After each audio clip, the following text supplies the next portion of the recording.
For every mystery, there is someone who knows the answer. Perhaps someone out there is you. I'm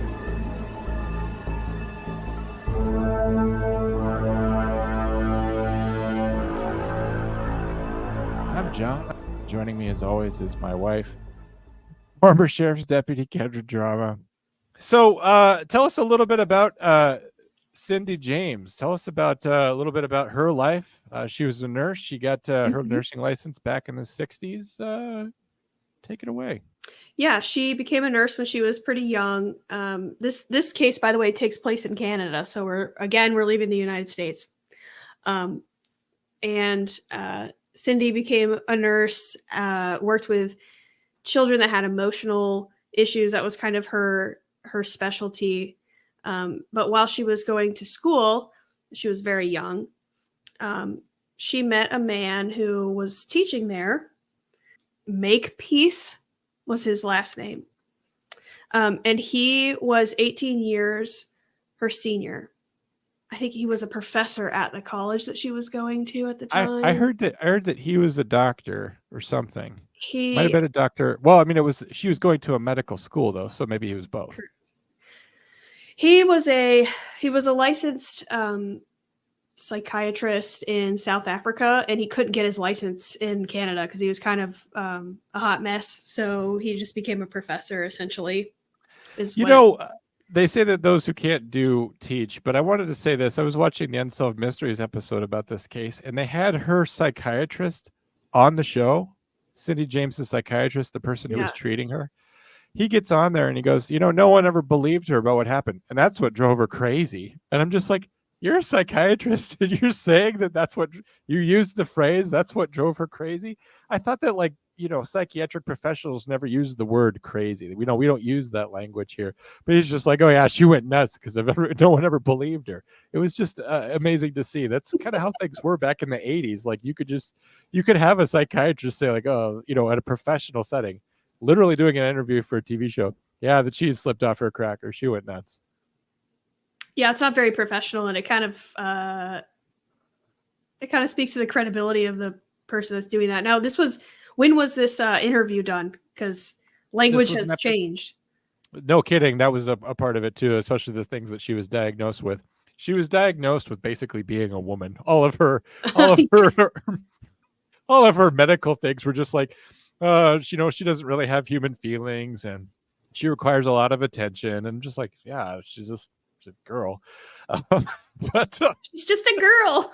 Kendra's mad. No, I'm not. No, I'm not.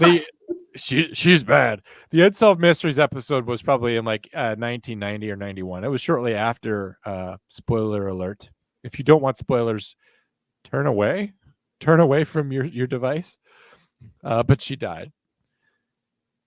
Yes, this is. I'm going to call this episode I'm going to call this episode The Unsolved Murder of Cindy James, just to deflate that. Yeah, we do a lot of spoiler alerts here. We don't want you to sit in wonder till the very end. But they were married, Cindy and this older gentleman. They were married for a while. I don't know exactly how long they were married, but they ended up separating. And she lived in Vancouver. And she moved into a home by herself. And very shortly after, she started experiencing some odd things. Pump the brakes real quick. I want to tell a quick story from her past. I know you said I don't want to talk about her past, but there's one story about her past that I think is illustrative. So at one point, her family goes over and lives in Europe, right? Yes, they moved to France. Her father was enlisted. They were far away, and so she comes to visit or something, or sends a letter. It really doesn't matter either. But at one point, she communicates with them that she had a fiance who passed away, and he died because he shot himself because he got terminal cancer. He went off into the woods and did himself in. Yeah. The reason I tell this story is thus. She didn't tell anyone she was engaged. She didn't talk about any of that, which, I'm a kind of a private person, and, everything that everyone knows about my romantic life is complete bullshit. It's all made up. It's all just muddying the waters. No one has any idea. So, but she comes across this story about this terrible thing that happened, and no one ever knew the guy or knew anything about him, and there was no lead up to this. It's just one day she's like, "Hey, mom, I had a fiance, and he killed himself because he got Yeah. terminal cancer." It just seems like it's this huge story. If you were just heartbroken by this, and you're going to keep it to yourself the rest of your life, why not do that? Or why don't you have a relationship with your mom where you're just going to tell her you're engaged? That seems like the right thing to do. Because case in point, later when she meets makes peace, they talk about that so much so that her father's obviously pissed off that she's dating someone who's about as old as he is. So I want you to just keep this in mind, that it's possible that she's prone to confabulation about things in order to bring attention to herself.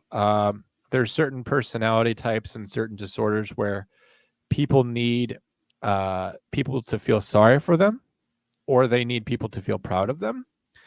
And this is called my mom syndrome, because my fucking mom was like that all the time. She either needed people to feel sorry for her, that, you know, she was a single mom. My dad was in the Navy fighting for our country. She wasn't single. Or, you know, so everyone needs to be proud of what she's accomplished doing this, that, or the other thing, or feel sorry for her that she has so many kids or whatever. So my mom kind of had that. I don't know if it's technically Munchausen's.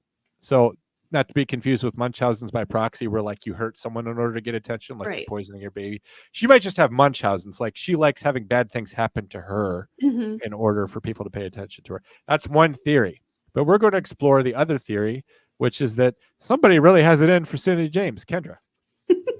Yeah, we weren't really going to dive into her past too much, but she was also from a allegedly an abusive upbringing, and her marriage to Makepeace was also full of abuse by her own reports. And then he also admitted to slapping her twice out of frustration at some point. Kendra, I want to pause again. What's your view on that? Slapping your woman? Is that what you're asking me? What's my view on domestic violence? It's not great. You just say that because you're a cop, though, right? Yes, John. I'm. Actually, I don't know. I don't know what you do with a hysterical woman. I don't have any idea. Let's keep going. Oh my god. Anyway, yes. So there's a lot of things about Cindy and her life that kind of not used against her, but kind of like you said, she may have had a personality type or some sort of something going on where she felt like she constantly needed to have this source of people feeling sorry for her. Because even though her family's abusive, allegedly, or not even her family, but her father was abusive, her mother and her siblings, none of them knew anything about this guy, and it was a surprise to them. And you would think if you get to the point of being engaged to somebody, that somebody would know something. Right. Something would slip up, because she told them about her husband, told them about, yeah. I mean, it's kind of strange, but anyway, like I said, in 1982, Cindy starts experiencing some crazy, weird things, and they escalate and continue for the next 7 years. These things that are occurring, it starts as phone calls from an unknown person. And these phone calls are described as heavy breathing phone calls, threatening. Yes, John. I hate you. Okay. I'm just reenacting the phone call. So this is what she was getting on the phone. Oh, you're doing the sound bites again? I'm just trying to make it a fully immersive experience. Okay. They were that's very creepy. They were escalating to this person calling and describing things that he was wanting to do to her sexually, and I'm gonna fuck you up, you bitch. I'm gonna cut you. Like that. That's really what he was saying, to be honest. He also would use the C word, but no one will tell me what that is, so I don't know. Would you like me to tell you? I know it is. I know that it's so Okay. no. Some of the some of the phone calls also, they were kind of cryptic, and she noticed her phone lines were actually being cut at some point, and she experienced these things for probably a few months before she contacted law enforcement or the Royal Mounted Canadian Royal. What is it? Well, more than one agency got involved. Like at one point, it's Vancouver PD, like it's regular Canadian cops, right? Just regular maple syrup chugging, long football game, punting on third down, regular, Vancouver cops. Vancouver PD spent a lot of time and a lot of energy investigating her claims. So at one point, one of these, I don't want to get too far ahead, Kendra, because the slow build is how you have a good podcast. At one point, her phone rings. Do the phone ring sound. Ring, ring. That is probably how it sounds in Canada, because it's kind of like weirdly European. But the cop answers, James residence, this is a cop speaking. And then... Why do they have a Boston accent in Vancouver?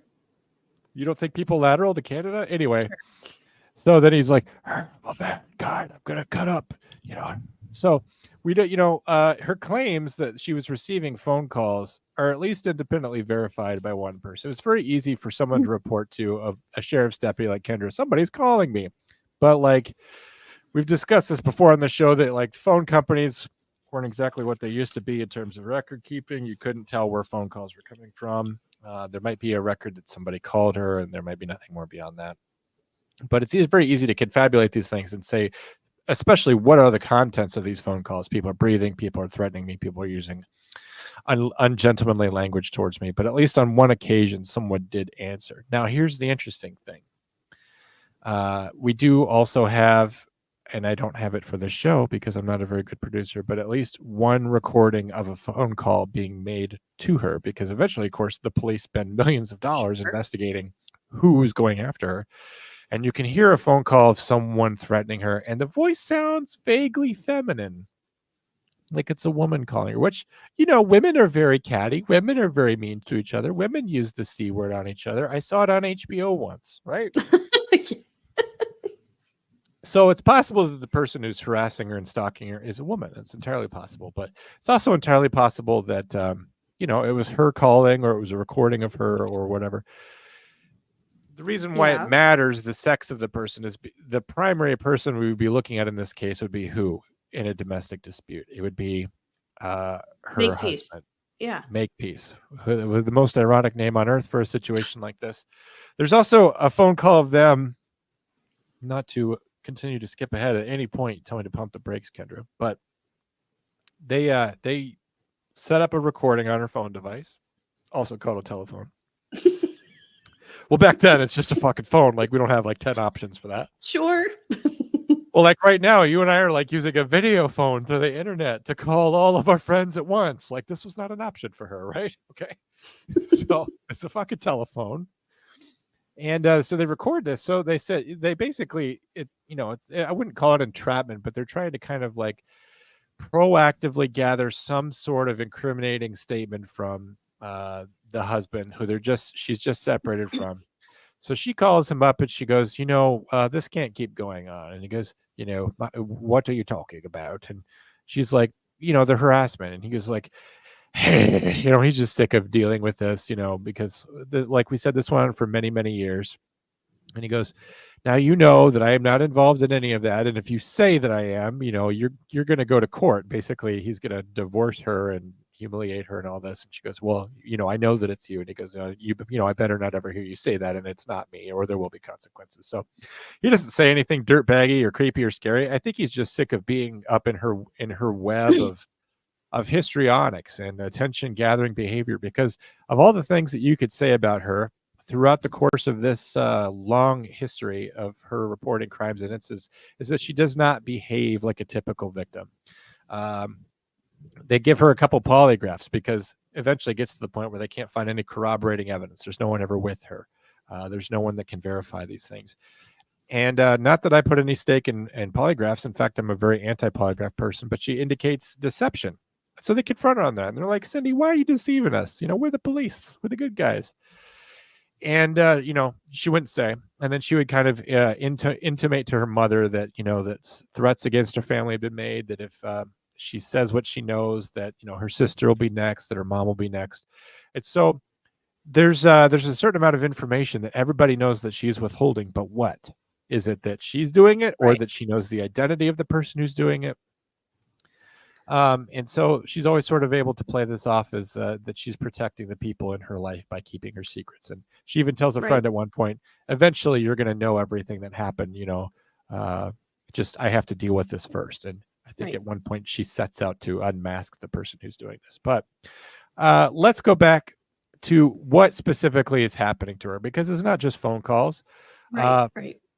Burglaries are happening. She'll come home and find the door open. On one occasion, she found the door open. She sent in a neighbor. I got a big muscly man from next door, a neighbor, someone who she didn't care if he lived or died. He's just a chump to her. So he could go inside. He investigates the house, finds nothing there. So she goes in, and it's full blown psycho, right? So she goes in and finds her pillow all slashed up. An act of violence, an intrusion. Certainly she doesn't feel safe at home. Feels like her space has been violated. Porch light being knocked out. Other things going on in the house. What else, Kendra? There's a couple of instances where she was physically attacked by someone, and I was leading up to that. I wanted to mention the dead cat being left in her yard first. Well, she was attacked on multiple occasions prior to and after the dead cat incident. There was a lot of things that happened in this case, and she was reporting a lot of incidences, but some of the bigger ones, one of which her friend Agnes came over to check on her because she knew that she was having a hard time with all this stuff going on. And she Is found that thunder? Yeah, there's a storm going on. Oh my God, it's fucking scary. I know, it's very ominous. But she was found by her friend in her backyard unconscious, bound in nylon stockings. And when she came to and she was explaining what was going on, she described that she was attacked in her yard by an unknown assailant who took her into her own exterior garage, where she was then held against her will by two men. And they threatened her by sticking a knife in her vagina. Okay, I didn't know about that. Holy shit. This is the report that she's giving to her friend Agnes. And so now things are getting the escalation of the phone calls, and then, like you said, the actual burglaries. She would wake up to her windows being cracked, her porch lights destroyed. Sometimes her phone lines were cut. And now she's getting physically attacked in her own home. But she can't figure out who it is. And law enforcement suspects Makepeace in this a lot, like through, obviously, because she's not giving them anything to work with. Yeah, and he's just the other half of the domestic. For people to be responding this way to each other, it's usually always the other half. Someone who has a lot of hatred for someone, like you and me. If we were just friends, if we only knew each other through podcasting, we'd probably be buddies. But because we have this long history of sordid emotional tyranny and violence that occurred in our sick, toxic relationship, we could barely stand each other. And it was only because we were bound together in the bonds of lawful, holy matrimony for all those years that we were able to build up this level of animosity. So this is the sort of a negative emotion echo chamber that marriages, that destroys people. It sets each other against each other. Whereas friends, buddies, podcast pals, never happens. You're right, John. It never happens. Well, that escalated really quickly. Yes, it did. At this time in her life, at this point and all this shit that's going on, she's making efforts in her defense. She's making efforts to protect herself. She moves multiple times. She paints her car. I thought it was hilarious that it was easier to paint a car than to get a new car. That just shows you it was the 80s. She had her car painted. Yes, she got her car painted. She even changed her last name to James. It was Hack is her maiden name. Makepeace was her married name, and she just made James. to conceal her identity, but every place that she went, she continued to receive the phone calls. She was receiving letters, threatening letters and pictures of corpses on her vehicle. People were leaving, whoever this was leaving her notes. If you're watching, you can see an example of some of these things that this person was leaving. I'm going to assume she did describe a male attacker. It got to the point where law enforcement had been investigating this, and we're now in like going on year 2 and 3 of these occurrences happening, and it's not stopping. It's actually getting worse. So her family decides to hire a PI to kind of help the situation and keep an eye on her, because they are far away. And a very well-known one. I can't remember his name offhand, but he had been, security to the stars at one point. This is a guy that knows his stuff. Ozzy Caban. No, it was like Jim Schmidt. Are you talking about this guy, or are you a different guy? I'm just kidding. It was definitely Ozzy Caban. Okay. Security to the stars. Please, thank you. Yeah, he was a very well-known PI, and he was, like you said, pretty high up there on the PI rank. I don't know how that works. There's certain private investigator ranks, right? There's novice, there's apprentice, and then there's a master of the craft. Yes, so he was on the case, and he kind of set her up with like a 2-way radio, and he was always around, like, there to help her out. One of the incidences that occurred, she was in her garden tending to whatever, and she found 3 dead cats, hanging in her garden. She kind of threw out all this stuff. It could be because she was confused. It could be because she was trying to grasp at straws, or maybe it was Makepeace messing with her. It's unsolved. We really don't know.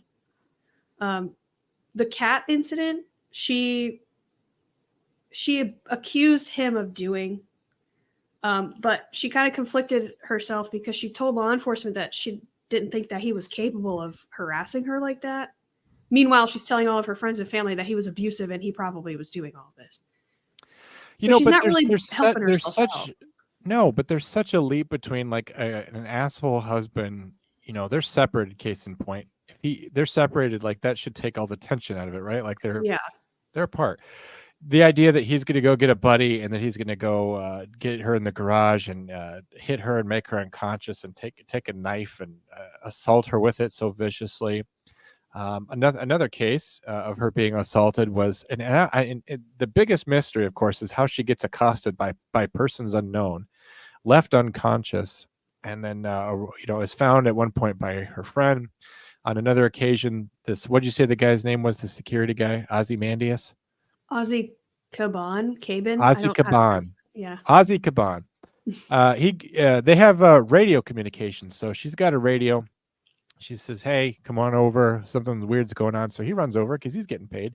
He also installed a panic button in her house that was also getting, the same as her phone wires are getting cut. This panic button was being disabled, which kind of again points to her, because why do people know about the panic button or how that works?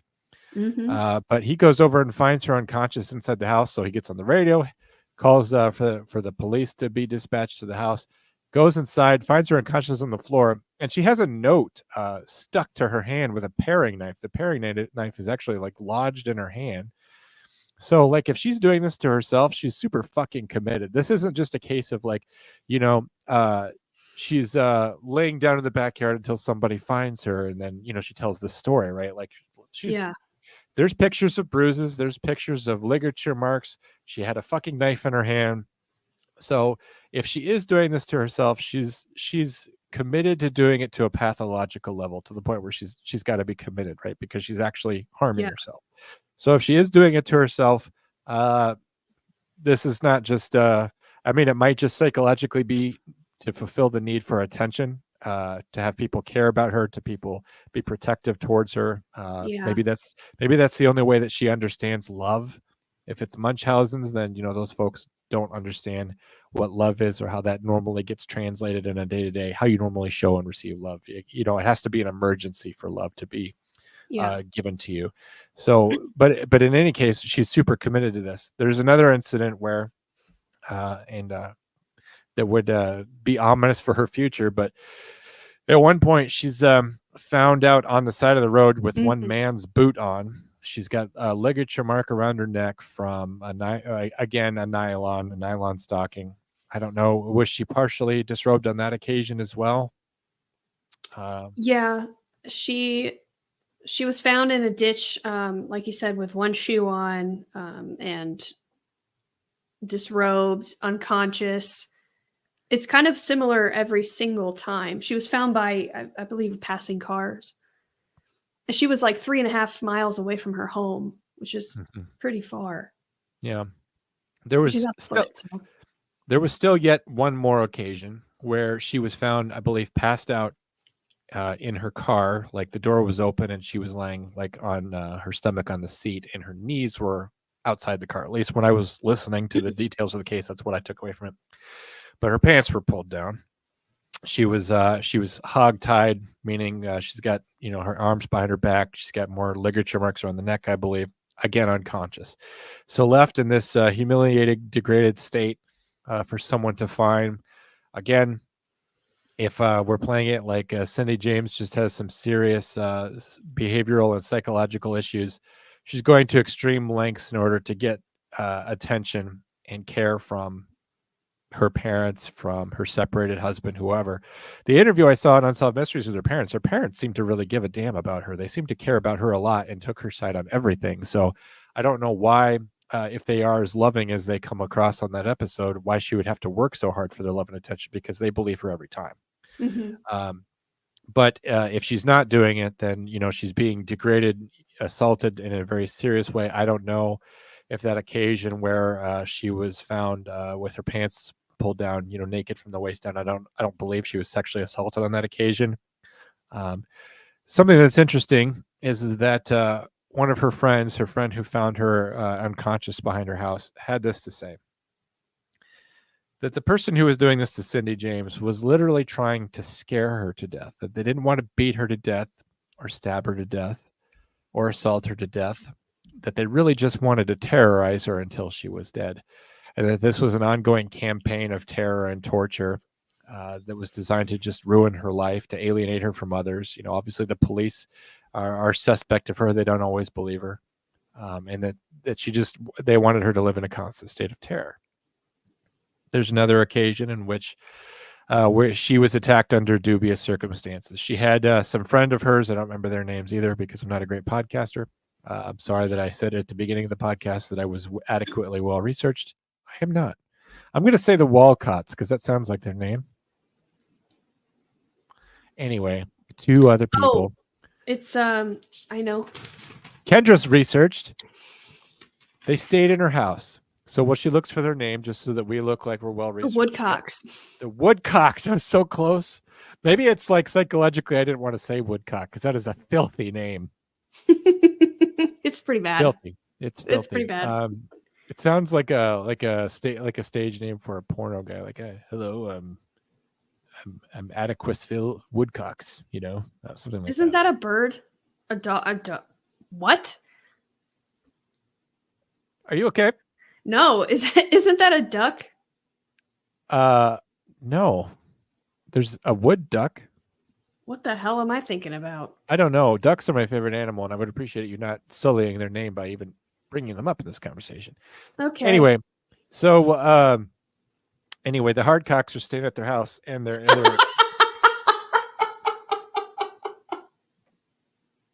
so she's so scared that she has these people staying in her house, and in the middle of the night, there's a thumping sound from downstairs. I didn't mean Ew, to. I don't like that. I didn't It's mean to in turn my on the. ear. I didn't mean to turn on the scary sounds. You did. I didn't. I don't know Stop how to it. turn it off.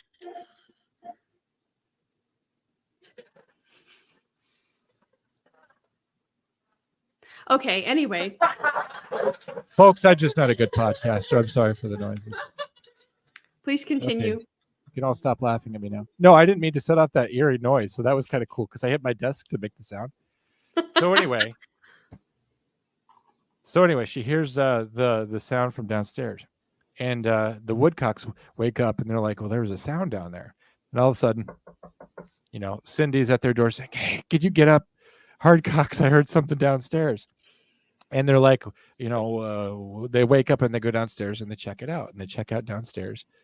And like, this is why I feel very uncomfortable right now because I'm downstairs. And they open the basement door. The basement is on fire. So somebody came into the house, set the basement on fire. Obviously, the intent was to kill everybody inside or to scare them or something. Fires typically kill people. They don't typically scare people or wake people up. It's a big, this is why smoke alarms exist, because you don't wake up when there's smoke. You just die. You just pass away in your sleep. Right. So the police investigate this. Again, the Vancouver police have spent millions of dollars. They have surveillance.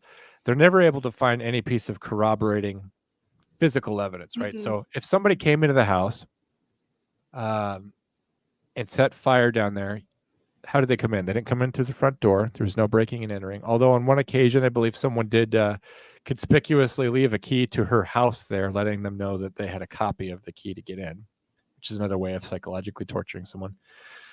But there's no prints on the window. The dust on the windowsill is not disturbed, meaning no one came in or out of the window. And I guess pursuant to that investigation, it came up that night, Cindy James was, for some reason, outside of her house at 3 a.m. walking her dog.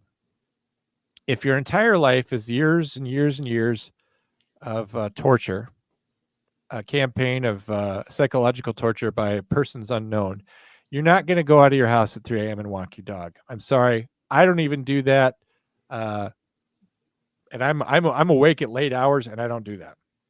If you're someone who's afraid, if you're someone who's being constantly accosted, left unconscious, assaulted in vicious ways, you're not going to make yourself that kind of an easy target, because even if your dog needs walking and you feel like taking in some night air, just the chances of you having a bad night that night are too great. So, Right. How do you reconcile the fact that she left the house with the dog at 3 a.m, which for her is, you can just call it bizarre behavior. She's not behaving like a victim. No, and she was attacked allegedly when she walked her dog as well. Go ahead with that. So, well, the only information that she really gave about that was that she was walking her dog and she was attacked by a bearded man in a green van with a female passenger.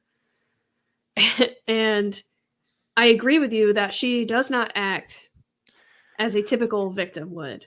And it's hard to, from a law enforcement perspective, when you get these types of calls of stalking or suspicious incident, and there's no, as you've stated a couple of times, they have put a lot of time, money, and resources into this investigation over the years. But there's only so much that you can do as law enforcement, even if someone is getting stalked, or even if it's legitimate, right? You have to have evidence, at least a witness or a description of something that you can go off of. At one point, they used scent hounds, and it did track somebody in her backyard that went over the fence, but then it disappeared. Another time they used scent hounds and they didn't get anything at all. So it's not as if the law enforcement just didn't believe her. They didn't have anything to go on, and they began to wonder if she was fabricating all of this stuff, because she did have a history of mental illness and she was taking medications. By the way, she was injected with morphine in multiple of her attacks. That was a pattern in her attacks. The incident where she was found with the note stabbed into her hand by Ozzy, she said that when she was attacked, she felt a pinprick on her shoulder and then she passed out. When she went to the hospital, they didn't detect anything in her system. I mean, that could be because it took so long, but regardless, all these crazy things are happening. But if you don't have anything to go on as a law enforcement, you can't magically go out and find the person, right? Like, this is the early 80s. It's not like we now where we can track people down pretty easily and figure things out. There really was only so much that they could do. Kendra, do you think that if she's consistently being drugged by pinpricks or by other means, that could be what's causing her foggy recollections? Do you think it's even possible? Like, in more modern times, we talk about, Rohypnol and things like that. Mhm. Drugs that are used on dates to commit violent assaults. Surely these things existed in the 80s. I mean, do you think it's possible they were giving her something like this? I mean, if they're giving her morphine, they might give her something else that, I'm trying to give her the benefit of a doubt here for a few minutes that it's possible that somehow they're giving her something that's causing inability to remember. Because how else do you explain her being accosted inside her home? How else do you explain being accosted in the backyard, the garage by 2 or more men? Somehow being knocked out through blunt force trauma or something else, and having, memories where a knife is being held against you and you can remember that detail but nothing else. I know that one time her description of her attacker is someone wearing white shoes, which is how helpful is that to you as a police officer, Kendra? It's Nothing. not helpful No. at all. So with the benefit of a doubt that something is indeed happening to her, I just wonder if something like that could be taken into account as part of it. It's not like Yeah. they didn't test these things, like you just mentioned. They checked for morphine in her blood and other things. She was taking medications for anxiety and other diagnosed psychological conditions. She was under the care of a psychologist or psychiatrist. As I mentioned at the beginning of the episode, the man that described her as going crazy because no one believed her. But here's something else to consider. So, giving the benefit of a doubt that she could possibly be drugged and that could be affecting her memory. We also have the Vancouver PD, as I have said now a couple of times, spending millions of dollars. They would spend at times, they would have 14 police officers outside of her house conducting surveillance, and nothing would happen to her during these times. Her parents say, well, of course, you've got a huge police presence out there. No one's going to bother her when that happens. But as soon as you go away, it starts up again because this person drives by, he makes the police or other realizes that now's not a good time to be doing these things. He just moves on. I mean, that's kind of an adequate way of saying that's why you never caught him doing anything. But I mean, considering how much effort they put into it, all their methods for criminal detection never turned up anything. Not a single suspect, no one else in her life. You would think that every time this went on, that they would be trying to establish an alibi for Makepeace, her separated husband. I assume he had an alibi every single time because otherwise he's the number one suspect. Yeah. Why would you spend time, effort, and energy on surveillance when you have a clear suspect? You have at least one person you should be checking out. You have all these incidents reported, right, throughout all these many years that this is going on. If it's him, it should be easy to verify his alibi, saying he either has a certain number of occasions where he cannot account for himself, or he's accounted for himself every single time, or he never is, or something. But if they're going to spend that much money on him, they have to have been able to exclude him as someone that they're investigating. And they're never able to find anyone else. You know what I mean? Yeah. And also, if you're going as far as to do surveillance and bring a scent hound out and everything, they must have had an idea that these things were legitimate. Because why, if you didn't think it was legitimate and you truly were discarding somebody's statements, you would not put the effort and energy into investigating it. And that just, I feel like when I was reading about, I've known about this case for a while. But of course I only knew it on like a surface level from listening to podcasts, and the Invisible Man was based on this case. So, but when you dive into it and you start looking at it, especially coming from a law enforcement background, I'm scrutinizing her as a victim, as a witness, as somebody who's giving these stories, because it just seems so far-fetched that in 7 years they wouldn't locate anybody or have any sort of lead other than Makepeace, which they cleared him multiple times throughout the 7 years that this was happening. And, there was a part of me that wanted to say that she was going through a psychosis, or she was not for 7 years straight, but, having episodes where she was doing this to herself. She truly believed that there was an assailant, because why? There's a lot of a lot of rabbit holes I could go down with that. But long and the short of it, I did think that she kind of fabricated a lot of this for a while. Then I really believed that Makepeace was in on it because she moved from place to place to place. And somehow this person still knew her phone number everywhere she went. This person knew where she lived everywhere she went. They knew that she went to Indonesia to visit her brother for a while. And when she came back, she got a note from this person saying, "Welcome back, like death to you," or whatever. But there are other aspects of this where it is legitimately another person because there are other people that are getting phone calls and experiencing things from this mystery person or persons. For instance, one of the investigators or constables in this case began a relationship with Cindy and moved into her home. And he received a phone call himself from this mystery individual. So it's not as if she's completely making everything up, which is why, when I hear the other podcasts basically just say that the cops dismissed everything because they're pieces of shit and they're covering it up because it was probably a cop, which is, of course, the theory that they all go to because they're idiots. Clearly, they didn't dismiss her. They put a lot of resources into her. And I just find it's such a head scratcher. I think it could be a combination of the three, right?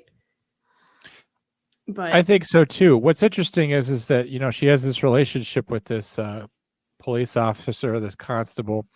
He offers to move in, which is kind of a bizarre way of keeping somebody safe. Like, she offers for him to move in and he moves in, and then he moves out, and then he makes overtures about having a romantic relationship, which is a serious problem.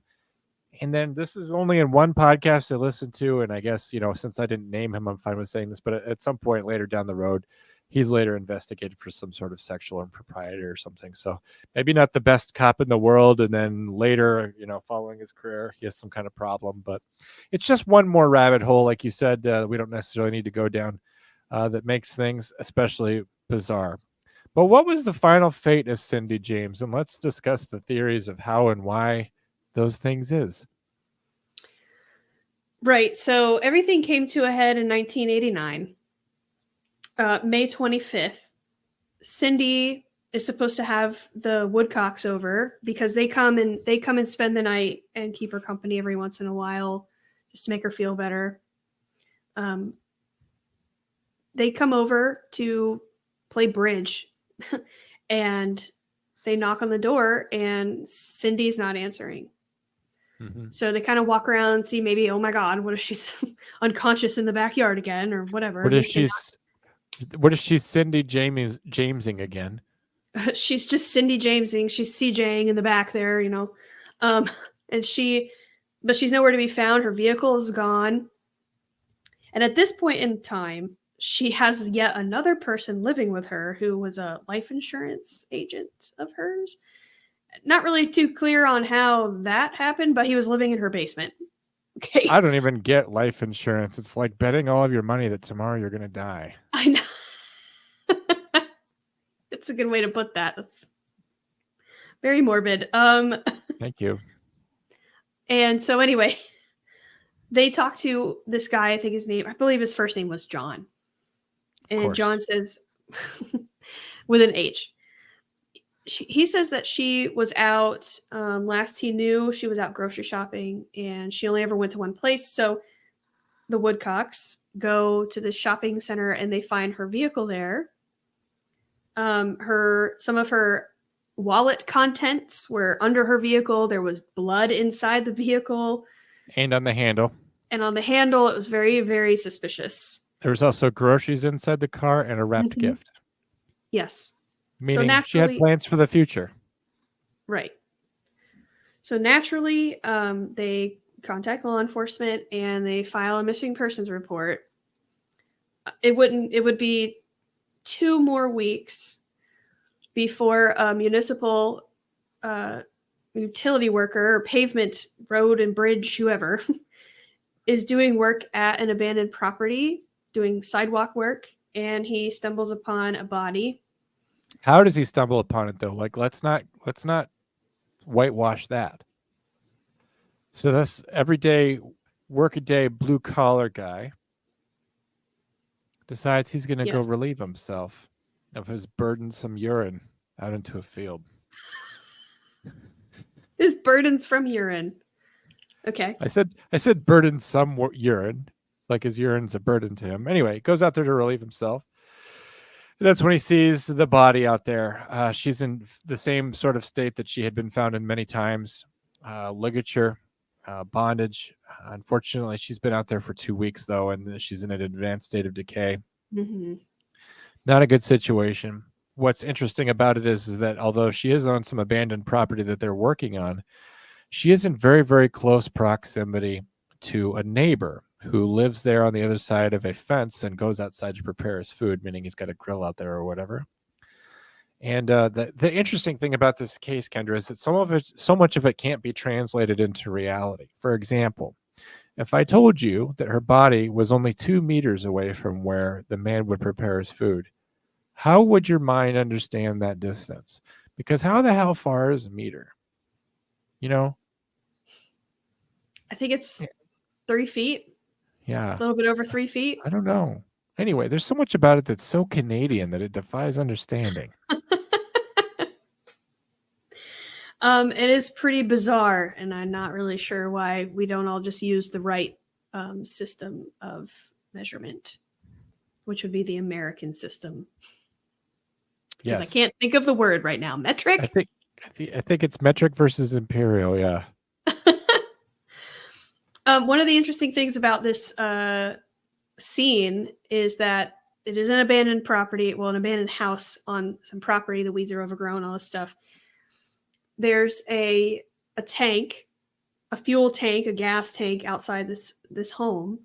And on the fuel tank is graffiti that says, "A bitch died here." And there's a line that goes from the tank all the way through the grass and circles the body. That's pretty interesting to me. I don't know why that's interesting to me. It's just very strange because if we're going to go with the theory that she did this to herself, which is, by the way, not the final conclusion, like the official conclusion. And a lot of podcasts try to say that cops ruled it a suicide, which isn't true. Go ahead, John. As we all know, this was a suicide. But it was an accidental one. She left the marks, a bitch mark died here with the spray paint, and left the arrow coming over to her body because she wanted to be found. She didn't know that she had overdosed, and she wanted to be found in one of these same positions that she was found in her backyard, inside her house, inside her car. She, if we're going with the theory that she's doing this to herself, this is one more occasion in which, or on the side of the road, that time when she was found, wearing the man's boot and she had been roughed up. If this is like the latest incident of her Cindy Jamesing herself, she's going out there with morphine to make herself unconscious, but she wants to be found. If she's done this before at her house and she's done this before on the side of the road, in my view, if she has indeed done this to herself by accident, the whole spray paint thing, directing somebody's attention here, just seems like an obvious way to do that because she doesn't want to be out there forever, right? Like she wants someone to find her quickly. And so I think that that's exactly how you would do it, because why would a criminal do that? Why would someone who really wanted to just dump her body literally say the dead body is right here and circle? It's, to me, that's the part that's way over the top. Now, the people that believe that she did this to herself say that if she injected herself with morphine or took some other drug to knock herself unconscious, that she would have a certain amount of time before her body metabolized that to begin to have an effect on her. The big thing is this. So how do you tie yourself up? Well, let's ask BTK, because we had photos of him like hanging up from tree branches in all weird, bizarre states of undress. Brought to you by McCormick Spices, the taste of Thanksgiving with your family, the taste you could trust, McCormick. That's a deep callback for those of you who remember.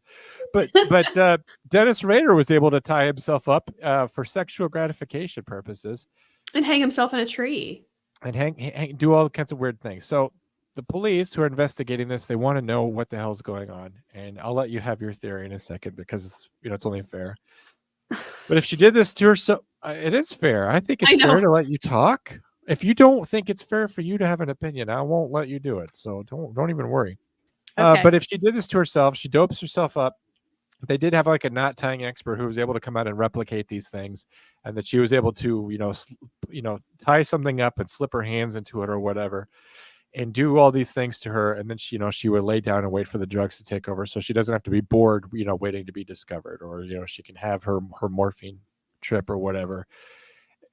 If she did it to herself, then she just took it too far. She basically overdosed and she died, and she killed herself while doing something to seek attention.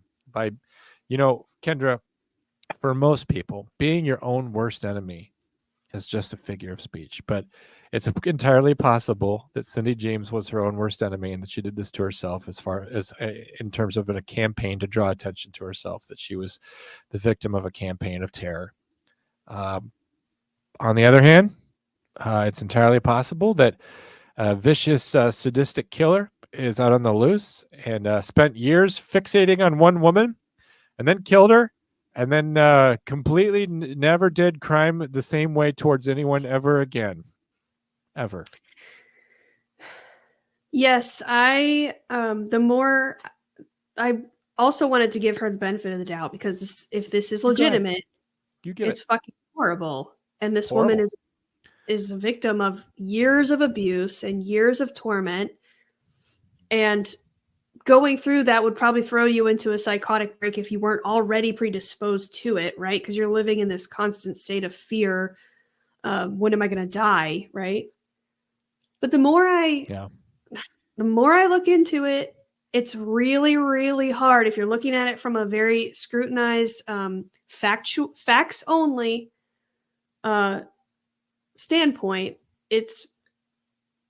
I feel like it's very plausible that she was doing this to herself, and the phone calls that were made to other people could have been pre-recordings, or maybe she wasn't around the person who was getting called, and she was calling them to stage this. It's quite possible that she could get herself, if you saw the picture on the screen just now, that position that she's in would not be that difficult to get yourself into with your hands behind your back. If you can't see it, essentially she's in a fetal position, but her hands are behind her back. And the knot expert that came during, not just in her death, but there was another one that they hired to come analyze the knots that she was bound in her home when she was being attacked. And this person said that it was very unlikely she could have done it to herself, because why would she know how to do these knots? Well, her father was in the military. It's quite possible that she could have picked up knot tying skills from her dad. Or from the internet. She could have just browsed online to find these things. Sure, in 1982, she could have done that. But the actual death itself is pretty odd to me as well, because according to the autopsy, she didn't begin her decomposition process until the 2nd of June, but she went missing on the 25th of May, which would imply that she was alive for at least somewhere around a week before she actually passed away. There was also some... You know what I want to know then? Stomach contents. How long has it been since her last meal before she died? Was she being cared for, or was she being starved? Because if she was being taken hostage and held captive that entire time, you would think she would not be fed, and that would be something that would be fairly obvious on an autopsy. I know the stomach is something that breaks down first because of the microbiome in there. You're just going to see a lot of decomposition. And I don't know. I don't know how long she was out there under the sun or whatever. I know it was a long time. I know that her face was pretty well disfigured. But if she disappeared for a long time and she was out there under the sun, and we have discrepancies about how long she may have been held captive versus how long did she just disappear and kind of go on the lam and create mystery about herself so that people would worry about her. Right. I would think that it would be obvious with even with blood work, you would be able to see what her blood glucose was, things like that. You would be able to find out, if she had been eating, if she had been fed recently. That would be a huge sign for me. I don't know the answers Yeah. to those questions. I'm not a pathologist. I'm Well, just a podcaster. well, And she and and Kendra, the role that I have is 911 dispatcher. Nobody called 911 on this one. no. Well, somebody did. Somebody did. At one point, Ozymandias, the security guard guy, Mhm. he said that he called the authorities by dialing 911. That's how you can tell that episode of Unsolved Mysteries took place in 1990, because you would never say, "Oh my God, call the police! Someone dial 911." You Someone would never dial say 911. that. Well, the stomach, they did report on her stomach contents, and it was all drugs, pretty much. And the other thing, somebody testified. They're slipping my mind now, but someone involved in what the heck? Someone involved in this. The inquiry is what it's called, but it's essentially an indictment or a trial or something like that. But it's I thought it Canadian. was called an inquest, Inquest. Thank you. a Um, coroner's they inquest. Yes, they said that there was signs of lividity on the opposite side of of her body from where she was laying. So the lividity was on the left, but she was found on her right side. So that's another thing that's kind of muddies the water a little bit. I can't speak, Yeah. because how could she do that to herself, right? But I have personally seen people go into psychosis, or people that have ongoing issues like maybe schizophrenia or multiple personalities. At one point, Makepeace does say that she has multiple personalities and all these problems. I don't know how credible that is. I don't think she was Honestly, diagnosed with it. yeah, that was a huge aspect of it, is that she had, this is the sensational one. This is the one I'm just going to throw out right now. Mhm. This idea that she's got multiple personalities and one of her personalities hates her primary personality. This is something straight out of a comic book or a movie.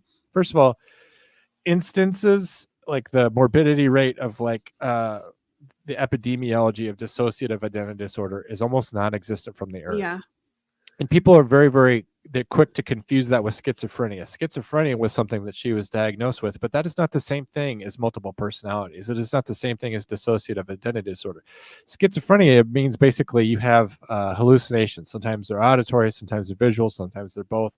I've known people with schizophrenia, and they usually take a lot of medicine, and they are usually very high functioning, but it's not the same thing as like you just have an alternate persona. Like all of a Right. sudden you're speaking in a Brooklyn accent, That's not and a thing. someone who has different memories and different, a completely different persona. And not only that, but suppose you had DID actually happening, which is one of the most rare psychological phenomena in the world, in the history of the world. You cannot have one be aware of the other and have a negative relationship with it, to the point where like the evil you takes over and is trying to kill you. That's one of the most sensational, bizarre, and frankly stupid theories that I've ever heard. And no one that Yeah. knew her, the parents say that she never had exhibited symptoms of an alternate persona. Her psychiatrist did not say when interviewed that she had DID or split personalities, or a schizoid type personality is what these things were previously called in the past. I think that's where the confusion with schizophrenia comes in, is with the schizoid Yeah. personality. Yeah. I could be wrong, because I'm a 911 dispatcher. If you think I'm wrong, then go to Wikipedia or go to the library. Like, look it up for yourself. Don't rely on me. I'm a doctor in every country but this one as a 911 dispatcher. But the idea that she had an alternate persona that was trying to kill her is so stupid. Kendra. That's not a thing. That's a thing in Hollywood, and people do have DID. I'm not saying that, but that instance where people are killing themselves because they become a different personality and they kill the main one. That's yeah. I would definitely believe more that she was schizophrenic. She was on all these meds. Maybe she wasn't being medicated properly, or she was on and off them. That can be extremely dangerous if you are a person with schizophrenia, because I have personally dealt with, and I'm sure every first responder could say that they have dealt with people with schizophrenia on bad days, right? And the things that these people will do to themselves, the things that they see and hear and experience because of their schizophrenia, it's very, very real to them. And I just get those vibes from this case. I have been to a call where a woman was having a break or a really bad episode because she went off of her meds completely. And again, mind you, this is like the 80s before they really knew how to medicate anyone. So this is very possible. But I went to a call where a woman was unfortunately having some sort of break, and she had broken her toilet seat lid cover thing, and she was cutting herself with the pieces of toilet. And she was saying that she had a demon inside of her and she needed to get it out. It's horrible, but it happens all the time. And this is such a long period of occurrences with only one real suspect, which would be her ex-husband, and we've probably ruled him out every single time. Yeah, I don't think anyone, the Unsolved Mysteries episode that I watched doesn't even mention him. He's just not even important enough to bring up.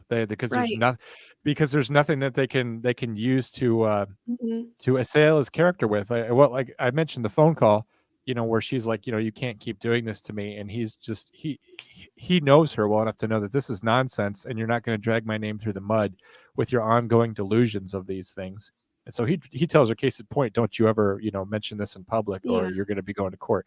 So I'm sure that it was that while there was no evidence to point to him, and he cares very much about his reputation and his good name, I'm sure that Unsolved Mysteries did not feel like they were in a legal position where they could potentially invite a lawsuit from this guy by pointing a finger at him. So that just goes to show you that there's no theory, no evidence, no nothing that Unsolved Mysteries could use to defend themselves in court from a slander case. If they mentioned his name and said that he was a suspect or that he was involved when that was never the case, that might be defamation, if it hurts his professional career. So Unsolved Mysteries never even touched that aspect of it.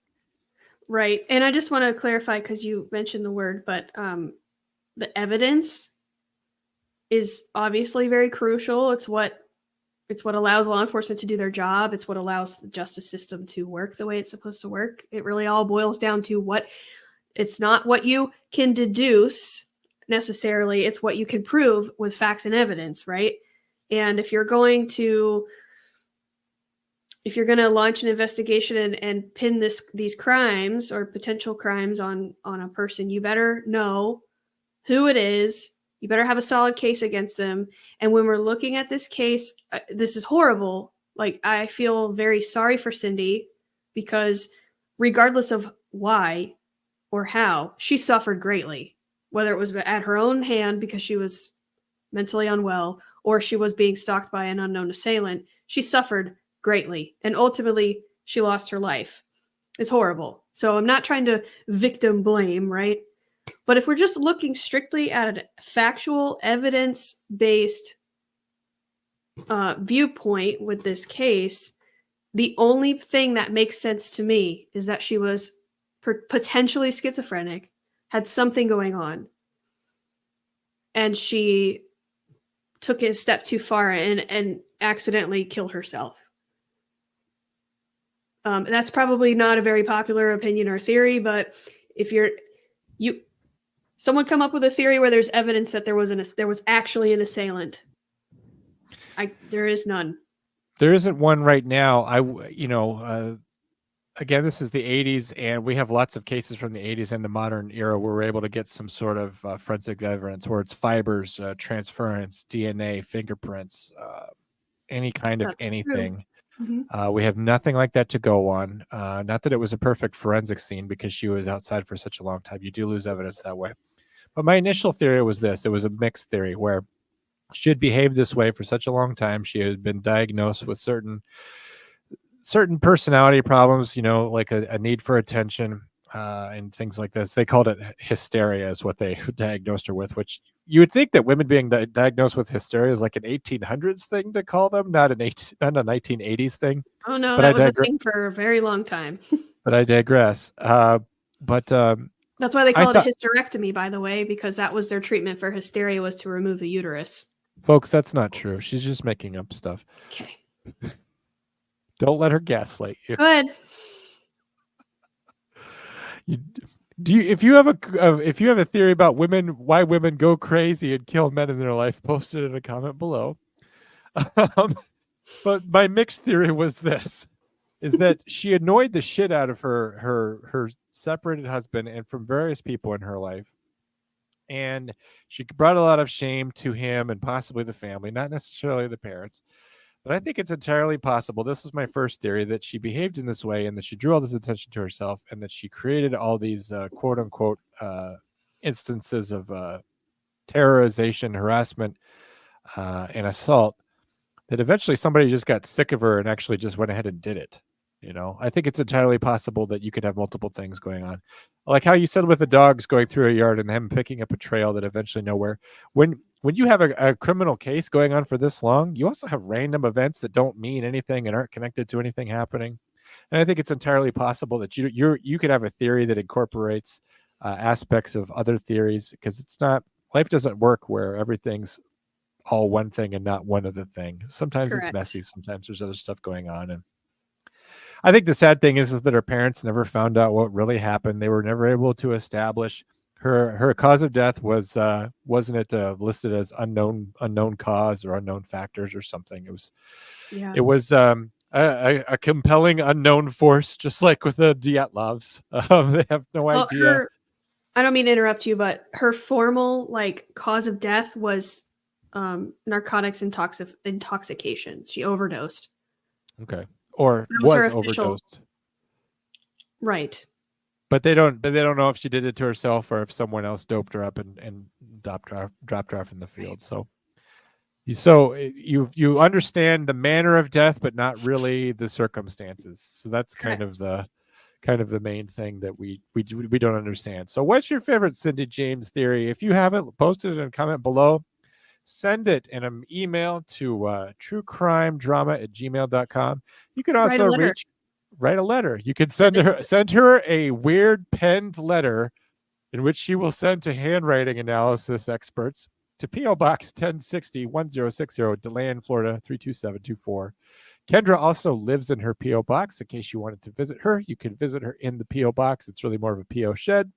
You could go there and see her. You could also reach out to her on Instagram. Kendra, what's your Instagram handle? My Instagram handle is truecrime_drama, JRAMA, at Instagram.com. No, I'm just kidding. It's just Kendra. No. True Crime Drama. Honestly, I believe that. You reach out to her at Instagram.com. And you also live in a P.O. box, but we will not disclose the P.O. box location. No, and it really is more of a post office shed. Did I ever tell you the reason why my Instagram handle is difficult to look at pictures? I believe you did, but I forgot because I don't listen to anything that you say. All right, folks. Thanks for listening to True Crime. Take all precautions for your safety. Make good decisions. Yes. Don't get yourself true crimed. And Kendra, eat Zapp's chips. And I was gonna say something, but I don't want to be too insensitive. Poor Cindy suffered a lot, so just don't get yourself true crimed. Don't true crime yourself. Yeah, don't do it to yourself. Is that what you were gonna say? No. Bye.